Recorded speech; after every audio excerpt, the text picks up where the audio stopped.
ಕರಾವಳಿ ಸಿನಿಮಾ ಮುಹೂರ್ತ ತನಕ ಬಂದಿದೆ. ಮುಂದಿನ ದಿವಸಗಳಲ್ಲಿ ಶೂಟಿಂಗ್ ಕೂಡ ಆರಂಭ ಆಗುತ್ತೆ. ಆದರೆ ಇದಕ್ಕೆ ವಿಭಿನ್ನವಾಗಿ ತಯಾರಾಗಿರುವಂಥವರು ಡೈನಾಮಿಕ್ ಪ್ರಿನ್ಸೋ ಪ್ರಜ್ವಲ್ ದೇವರಾಜ್ ಅವರು. ಸೊ ನೋಡೋಣ ಅವರ ಹಾರ್ಡ್ ವರ್ಕ್ ಎಷ್ಟಿರುತ್ತೆ, ಅವ್ರು ಏನು ಹೇಳ್ತಾರೆ ಅನ್ನೋದನ್ನು. ಎರಡು ರೀತಿಯಲ್ಲಿ ಹೇಳ್ಬೋದು. ಒಂದು, ಕರಾವಳಿಗೆ ಕಾಲಿಟ್ಟಿದ್ದೀರಾ, ಇನ್ನೊಂದು ಕರಾವಳಿಯಲ್ಲಿ ಇದ್ದೀರಾ. ಸೊ ಏನು ಹೇಳ್ತೀರಾ? ಓಕೆ, ನೀವೆಲ್ಲ ಹೇಳ್ತಿರೋದು ನೋಡಿ ನನಗೆ ಆ್ಯಕ್ಚುಲಿ ಭಯ ಆಗ್ತಿದೆ. ಎಕ್ಸ್ಪೆಕ್ಟೇಷನ್ಸ್ ಹೀಗಿದೆ ಅಂತ. ಬಟ್ ಖಂಡಿತವಾಗ್ಲೂ ನಾನು ಒಬ್ಬನೇ ಅಲ್ಲ, ಇಡೀ ತಂಡ ಅದೇ ನಿಟ್ಟಿನಲ್ಲಿ ಕೆಲಸ ಮಾಡ್ತಿದ್ದಾರೆ.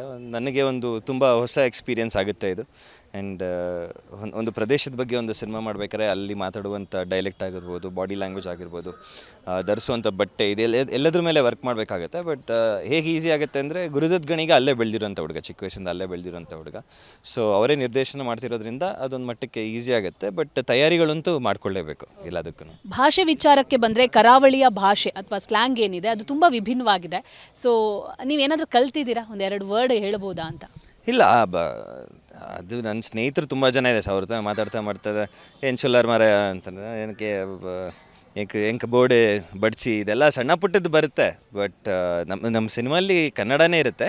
ಬಟ್ ಅಲ್ಲಿ ಕನ್ನಡ ಯಾವ ಶೈಲಿಯಲ್ಲಿ ಮಾತಾಡ್ತಾರೆ ಆ ಶೈಲಿಯಲ್ಲಿರುತ್ತೆ. ಅದಕ್ಕೆ ಒಂದು ಡೈಲೆಕ್ಟ್ ಕೋಚ್ನ ಅಪಾಯಿಂಟ್ ಮಾಡಿದ್ದಾರೆ ಗುರು. ಸೊ ಅದ್ರ ಮೇಲೆ ವರ್ಕ್ ಮಾಡಿ ಪ್ರತಿಯೊಂದು ಸೀನನ್ನ ಡೈಲಾಗ್ಸೂ ಅವ್ರ ಜೊತೆನೇ ವರ್ಕ್ ಮಾಡಿ ಆಮೇಲೆ ಸೀನ್ನ ಶೂಟ್ ಮಾಡ್ತೀವಿ ನಾವು. ಸೊ 17 ವರ್ಷ ಆಯಿತು ಸಿನಿ ಇಂಡಸ್ಟ್ರಿಗೆ ಬಂದು, 40ನೇ ಸಿನಿಮಾ. ಬಟ್ ಈ ಸಿನಿಮಾದಲ್ಲಿ ನಿಮ್ಮ ಕಮಿಟ್ಮೆಂಟೇ ಬೇರೆ ಥರ ಇದೆ. ಈ ಸಿನಿಮಾ ಮುಗಿಯೋ ತನಕ ಬೇರೆ ಯಾವುದಕ್ಕೂ ನೀವು ಕಮಿಟ್ ಆಗಲ್ಲ ಅನ್ನೋದನ್ನು ನಿರ್ದೇಶಕರು ಹೇಳಿದರು. ಈ ನಿರ್ಧಾರ ಯಾಕೆ ಅಂತ? ಇಲ್ಲ, ನಾನು ಪ್ರತಿ ಸಿನಿಮಾ ಹಾಗೆ ಮಾಡ್ತೀನಿ. ಬಾಲ ಮುಟ್ಬೇಡ, ಪ್ರತಿ ಸಿನಿಮಾ ಹಾಗೆ ಮಾಡ್ತೀನಿ. ಬಟ್ ಕೆಲವು ಸತಿ ಕೆಲವು ಡೇಟ್ಗಳು ಇಶ್ಯೂಯಿಂದ, ಯಾವುದೋ ಆರ್ಟಿಸ್ಟ್ ಡೇಟಿಂದ, ಇಲ್ಲ ಏನೋ ಒಂದು ಬೇರೆ ಪ್ರಾಬ್ಲಮ್ಗಳಿಂದ ಆ ಥರ ಆದಾಗ 2 ಸಿನಿಮಾ ಒಂದು ಸ್ವಲ್ಪ ಹಂಗೆ ಮ್ಯಾನೇಜ್ ಮಾಡಿಕೊಂಡು ಮಾಡಬೇಕಾಗುತ್ತೆ.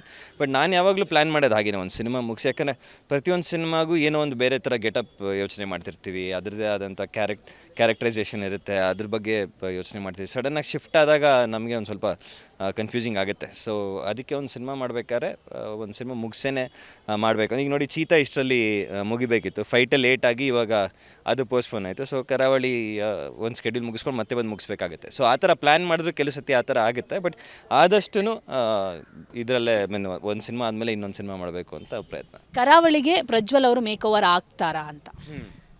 ಆಗ್ತೀವಿ, ಅದಕ್ಕೆ ಈಗ ಅದನ್ನು ಮಾಡಿರಲಿಲ್ಲ. ಸೊ ಇವತ್ತು ಇಲ್ಲ ನಾಳೆ ಮೇಕ್ ಓವರ್ ನಡೆಯುತ್ತೆ. ಸೊ ಅದನ್ನು ನೀವು ಸಿನಿಮಾಲ್ಲಿ ನೋಡಿದ್ರೆ ಚೆನ್ನಾಗಿರುತ್ತೆ ಅಂತ ಈಗ ಸದ್ಯಕ್ಕೆ ಇನ್ನೂ ಇದೇ ಗೆಟಪಲ್ಲಿದ್ದೀನಿ. ಸೊ ಟೀಸರ್ ನೋಡ್ತಾ ಇದ್ರೆ 2 ಪಾತ್ರ, ಒಂದು ಮೈಸಾಸುರನ ಪಾತ್ರ, ಇನ್ನೊಂದು ಬೇರೆ ಪಾತ್ರ ಅಂತ ನೀವು ಅಲ್ಲಿ ಹೇಳಿದ್ರಿ. ಸೊ ಎರಡಕ್ಕೂ ಯಾವ ಥರ ಸಾಮ್ಯತೆ ಇರುತ್ತೆ ಮತ್ತು ವಿಭಿನ್ನವಾಗಿ ಯಾವ ಥರ ಇರುತ್ತೆ ಅಂತ? ನನಗೆ ಅದು ತುಂಬ ಹೊಸದು. ಆ್ಯಂಡ್ ಅದರಲ್ಲಿ ವಿಭಿನ್ನತೆ ಕೂಡ ಇದೆ. ಆ್ಯಂಡ್ ಇಬ್ಬರಲ್ಲೂ ಎರಡರಲ್ಲೂ ಒಂದು ಸಮಾನತೆ ಕೂಡ ಇದೆ. ಬಟ್ ಅದೇ ಕಥೆಯ ಸಾರಾಂಶ. ನಿಮಗೆ ಅದರಲ್ಲಿ ಕೇಳಿಸುತ್ತೆ, ಒಂದು ತಾಯಿ ಕೂಗ್ತಾ ಇರೋದು ಮಗನೇ ಮಹಿಷಾಸುರ ಅಂತ ಕೇಳಿಸುತ್ತೆ. ಅದು ಯಾಕೆ ಅನ್ನೋದು ನಿಮಗೆ ಸಿನಿಮಾ ನೋಡ್ತಾ ಒಂದು ಕನೆಕ್ಷನ್ ಗೊತ್ತಾಗುತ್ತೆ ನಿಮಗೆ. ಎಲ್ಲೋ ಒಂದು ಕಡೆ ಇರುವಂತಹ ಸೋಮನಾಥ, ಇನ್ನೊಂದೆಲ್ಲೋ ಕಡೆಯಲ್ಲಿರುವಂಥ ಧನಂಜಯ. ಸೊ ಅಲ್ಲಿಂದ ಕತೆ ಶುರುವಾಗುತ್ತೆ, ಅವರು ಒಟ್ಟಿಗಾದಾಗ ಕತೆ ಶುರುವಾಗುತ್ತೆ ಅಂತ ಡೈರೆಕ್ಟ್ರು ಚಿಕ್ಕದಾಗಿ ಹಿಂಟ್ ಕೊಟ್ಟರು. ಬಟ್ ಸೋಮನಾಥನ ಮತ್ತು ನಿಮ್ಮ ಒಡನಾಟ ಹೆಂಗಿರುತ್ತೆ? ಯಾಕಂದರೆ ಇಷ್ಟು ದೈತ್ಯವಾಗಿರುವಂಥ ಸೋಮನಾಥನ ಜೊತೆ ಒಡನಾಟ ಬೆಳೆಸೋದಂದರೆ ಸ್ವಲ್ಪ ಭಯ ಇದ್ದೇ ಇರುತ್ತೆ. ಅಂಥದ್ದೇನಾದರೂ ಭಯ ಕಾಡಿತ್ತ ಮೊದಲಿಗೆ? ಭಯ ಇರಲಿಲ್ಲ, ಬಟ್ ಎಷ್ಟು ಟೈಮ್ ತೊಗೊಳುತ್ತೆ ಅನ್ನೋ ಒಂದು ಯೋಚನೆ ತಲೆಯಲ್ಲಿತ್ತು. ಬಟ್ ಅವನಿಂದ ಬಹಳ ಈಸಿಯಾಗಾಯಿತು ಕೆಲಸ. ಅವ್ನು ನೋಡೋದಕ್ಕೆ ಮಾತ್ರ ಹೀಗೆ, ಬಟ್ ಈಸ್ ವೆರಿ ಸಾಫ್ಟ್. ಪ್ರಾಣಿಗಳ ಜೊತೆ ಯಾವಾಗಲೂ ಅಷ್ಟೇ, ಅದು ಕೆಲವು ಸತಿ ಕನೆಕ್ಟ್ ಆಗುತ್ತೆ, ಇಲ್ಲ ಆಗಲ್ಲ. ಇಲ್ಲಿ ಲಕ್ಕಿಲಿ ಆಯಿತು. ಆ್ಯಂಡ್ ಇಬ್ಬರಿಗೂ ಇಡೀ ದಿವಸ ಜೊತೆಗೆ ಶೂಟಿಂಗ್ ಮಾಡ್ತೀವಲ್ಲ, ಒಂದು ರಿದಮ್ ಸೆಟ್ ಆಯ್ತು ಅಷ್ಟೇ. ಅವನ ಮೇಲೆ ಕೂತು ಒಂದು 4 ಸತಿ ತಟ್ಟಿ ಅಂದಾಗ ಪ್ರತಿ ಸತಿ ಅದನ್ನು ಮಾಡಿದಾಗ ಓಕೆ ಅವನು ಅಲರ್ಟ್ ಆಗ್ತಿದ್ದ. ಸೊ ಆ ರೀತಿ ಈಸಿ ಆಯಿತು ಅವನಿಂದನೇ. ಸೊ ಅವನನ್ನು ಮಾತಾಡಿಸ್ಬೇಕಾದ್ರೆ ಅಥವಾ ಅವನ ಜೊತೆ ಟಚ್ಚಲ್ಲಿ ಇರಬೇಕಾದ್ರೆ ಏನಾದರೂ ಒಂದು ಸೈನ್ ವರ್ಡ್ ಅಂತ ಇರುತ್ತೆ. ಸೊ ನೀವೇ ಹೇಳಿದ್ನಲ್ಲ, ಏನು ಟ್ಯಾಪ್ ಮಾಡ್ತಿದ್ದೆ ರಿದಮ್ ಅವನ ಮೇಲೆ ಕೂತ್ಕೊಂಡು, ಅವಾಗ ಅಲರ್ಟ್ ಆಗ್ತಿದ್ದೆ. ಅದು ಬೇಗ ಪಳಗಿದ್ವಿ ಅನ್ಸುತ್ತೆ ಅಷ್ಟೇ ಇದರಲ್ಲಿ. ಸೊ ನಿಲ್ಲಕ್ಕೆ ಭಯ ಪಡ್ತಾ ಇದ್ರು, ನೀವು ಅದ್ರ ಮೇಲೆ ಹೆಂಗೆ ಕೂತ್ರಿ?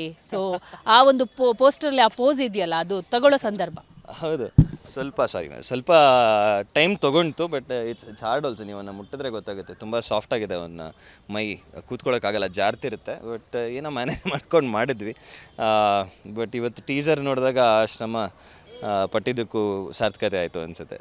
ಸೊ ಮಂಜು ಸರ್ ಮಾತಾಡ್ತಾ ಇದ್ರು, ಮಾತಾಡ್ತಿರುವ ಸಂದರ್ಭದಲ್ಲಿ ಒಂದು 4-5 ಏನು ಹೀರೋಗಳಿದ್ದಾರೆ, ಆ ಸಾಲಿಗೆ ಪ್ರಜ್ವಲ್ ಅವರು ಕೂಡ ಬರಬೇಕು ಅನ್ನೋ ಆಸೆ ನಮ್ಮಲ್ಲಿದೆ. ಈ ಕರಾವಳಿ ಮೂಲಕ ಬರ್ತಾರೆ ಅನ್ನೋ ಒಂದು ನಿರೀಕ್ಷೆ ಕೂಡ ಇದೆ ಅಂತ. ಆ ಹೋಪ್ ನಿಮ್ಮಲ್ಲಿ ಎಷ್ಟು ಹೆಚ್ಚಾಗಿದೆ ಅಂತ? ನನಗೆ ರೇಸಲ್ಲಿ ಭಾಗಿಯಾಗೋದ್ಕಿಂತ ಸಿನಿಮಾ ಚೆನ್ನಾಗಿ ಮಾಡಿದಾಗ ಜನ ಸಿನಿಮಾನ ಇಷ್ಟಪಡಬೇಕು, ಸಿನಿಮಾ ಹಿಟ್ ಆಗಬೇಕು, ಇನ್ನೂ ಹೆಚ್ಚು ಒಳ್ಳೆಯ ಸಿನಿಮಾಗಳು ಮಾಡಬೇಕು ಅನ್ನೋದು. ಇಂಡಸ್ಟ್ರಿಯಲ್ಲಿ ಎಷ್ಟು ಜನ ಹೀರೋ ಇದ್ದಾರೆ, ಎಲ್ಲರ ಸಿನಿಮಾನೂ ಹಿಟ್ಟಾಗಲಿ, ನಮ್ಮದು ಹಿಟ್ಟಾಗಲಿ. ನಮಗೇನು ಕನ್ನಡ ಚಿತ್ರರಂಗ ಚೆನ್ನಾಗಿ ಬೆಳೀಬೇಕು, ಕನ್ನಡ ಚಿತ್ರರಂಗದಲ್ಲಿ ಸಿನಿಮಾಗಳು ಚೆನ್ನಾಗಿ ಬರಬೇಕು, ನನ್ನ ಆಸೆ ಅಷ್ಟೇ. ಈಗ ಕನ್ನಡದಲ್ಲಿ ಅಥವಾ ಸ್ಯಾಂಡಲ್ವುಡ್ನಲ್ಲಿ ಕಾ ಅನ್ನುವಂಥದ್ದು ಟ್ರೆಂಡ್ ಶುರುವಾಗಿದೆ. ನಿಮ್ಗೆ ಗೊತ್ತಿರ್ಬೋದು, ಕಾಂತಾರ ಆಯಿತು, ಕಾಟೇರ ಆಯಿತು, ಈಗ ಕರಾವಳಿ. ಸೊ ಒಂದು ದೊಡ್ಡ ಹಿಟ್ ಸಿಗುತ್ತೆ ಅನ್ನೋ ಒಂದು ನಿರೀಕ್ಷೆ ಕೂಡ ಇದೆ.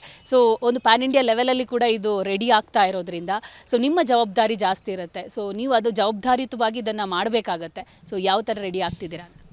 ಪ್ರತಿಯೊಂದು ಸಿನಿಮಾ ಮಾಡಬೇಕಾದ್ರೂ ಅದರದ್ದೇ ಆದಂಥ ಬೇರೆ ಬೇರೆ ಪ್ರಿಪ್ರೇಷನ್ಸ್ ಇರುತ್ತೆ. ಈಗ ಜೆಂಟಲ್ಮ್ಯಾನ್ ಮಾಡಬೇಕಾದ್ರೆ ಅದರಲ್ಲಿ ಅವನಿಗೆ ಸ್ಲೀಪಿಂಗ್ ಪ್ಯೂರಿಟಿ ಡಿಸಾರ್ಡರ್ ಇರುತ್ತೆ. ಸೊ ಆ ರೀತಿ ಆ ಕಾಯಿಲೆ ಇರುವಂಥ ವ್ಯಕ್ತಿಗಳು ಹೇಗಿರ್ತಾರೆ, ಅವ್ರು ಯಾವಾಗಲೂ ಡ್ರೌಸಿಯಾಗೇ ಇರ್ತಾರೆ ಅವರು ಎದ್ದಿದ್ದಾಗ್ಲೂ. ಸೊ ಆ ಥರ ಪ್ರತಿದೀಗ ಚೌಕ ಮಾಡಬೇಕಾದ್ರೆ ಉತ್ತರ ಕರ್ನಾಟಕದ ಒಂದು ಪಾತ್ರ ಮಾಡಿದ್ದೆ, ಅದರದ್ದೇ ಡೈಲೆಕ್ಟ್ ಬೇರೆ, ಬಾಡಿ ಲ್ಯಾಂಗ್ವೇಜ್ ಬೇರೆ. ಸೊ ಆ ಥರ ಪ್ರಿಪ್ರೇಷನ್ಸ್ ಪ್ರತಿಯೊಂದು ಸಿನಿಮಾಗೂ ಮಾಡ್ತೀವಿ. ಇದೇ ಸ್ಪೆಸಿಫಿಕ್ ಸಿನಿಮಾಗೆ ಅಂತಲ್ಲ, ಪ್ರತಿಯೊಂದು ಸಿನಿಮಾಗೂ ಅಷ್ಟೇ ಶ್ರಮ ಹಾಕ್ತೀವಿ.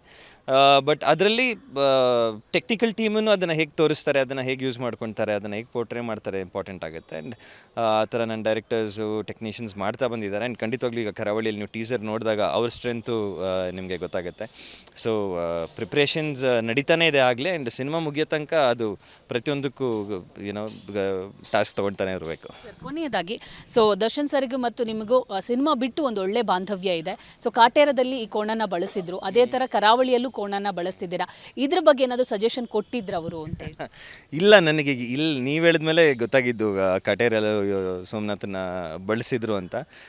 ನೋಡಿದಾಗ ಅನಿಸಿತ್ತು ಅಷ್ಟೇ, ಬಟ್ ಅದ್ರ ಬಗ್ಗೆ ನಾವು ಚರ್ಚೆ ಮಾಡಿರಲಿಲ್ಲ. ಸೊ ನಾನು ಅಣ್ಣ ಸಿನಿಮಾಗಳ ಬಗ್ಗೆ ಮಾತಾಡೋದು ಕಮ್ಮಿನೇ ಸೇರಿದಾಗ. ಈಗ ನಾನು ಪ್ರಣಮ್ ಇದ್ದಾಗ ಬೇರೆ ಬೇರೆ ಏನು ಮಾತಾಡ್ತೀವಿ ಅದೇ ರೀತಿ ಇರುತ್ತೆ. ಸೊ ಯಾಕಂದರೆ ಯಾವಾಗಲೂ ಸಿನಿಮಾಲ್ಲೇ ಇರ್ತೀವಿ ನಾವೆಲ್ಲ ಸೇರಿದಾಗೂ, ಮತ್ತು ಅದೇ ಡಿಸ್ಕಷನ್ ಇರಲ್ಲ, ಕಮ್ಮಿ ಇರುತ್ತೆ ಸಿನಿಮಾಗಳ ಬಗ್ಗೆ ಡಿಸ್ಕಷನ್.